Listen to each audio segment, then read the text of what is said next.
JEE mains 2022 session 2 का result आया।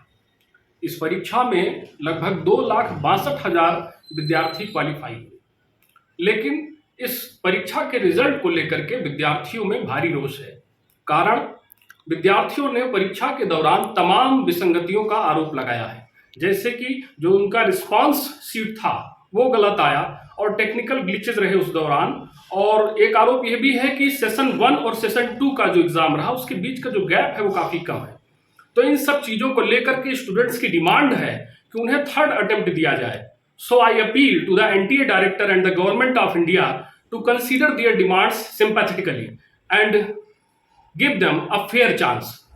दूसरा पहलू मैं यह भी कहना चाहूंगा कि कट ऑफ को लेकर के अगर बात करें तो जो भी विद्यार्थी जेई मेंस को क्वालिफाई कर चुके हैं अब जेई एडवांस के लिए रजिस्ट्रेशन करेंगे और जब वो परीक्षा में बैठेंगे तो उनके लिए कट ऑफ फिक्स हो चुका है। वो कट ऑफ क्या है मैं आपको बताना चाहूंगा। जनरल कैटेगरी के लिए 88.4, एससी कैटेगरी के लिए 46.8 और एसटी कैटेगरी के लिए 26.7 और वहीं ओबीसी कैटेगरी के लिए 67।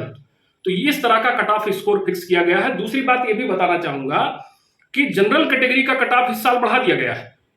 पिछले सालों की तुलना में इस तरह से लगातार बढ़ाया जा रहा है और अन्य आरक्षित वर्ग की जो श्रेणियां हैं, आरक्षित श्रेणी जो है उसके लिए सबके कट ऑफ घटाए गए हैं।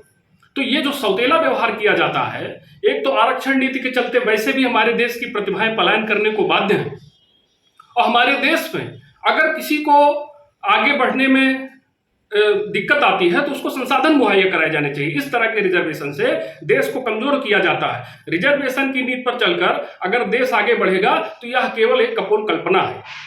आरक्षण से डॉक्टर, इंजीनियर, साइंटिस्ट बनने वाले लोगों की क्या गुणवत्ता होगी, वो देश को किस तरफ लेकर जाएंगे, यह एक विचारणीय विषय है। तो मैं अपनी दो अपील पुनः दोहराता हूं कि जो स्टूडेंट्स की मांग है तृतीय प्रयास दिए जाने की, उस मांग को गंभीरता से कंसीडर किया जाए, उन्हें वह प्रयास दिया जाए। दूसरा कि एनटीए जो जेई एडवांस के लिए जो कट ऑफ बढ़ाया गया है उसको वैसे ही किया जाए जिस तरह से इनके कट ऑफ घटाए गए हैं, उस तरह जो जनरल कैटेगरी है उसके भी कट ऑफ घटाए जाए।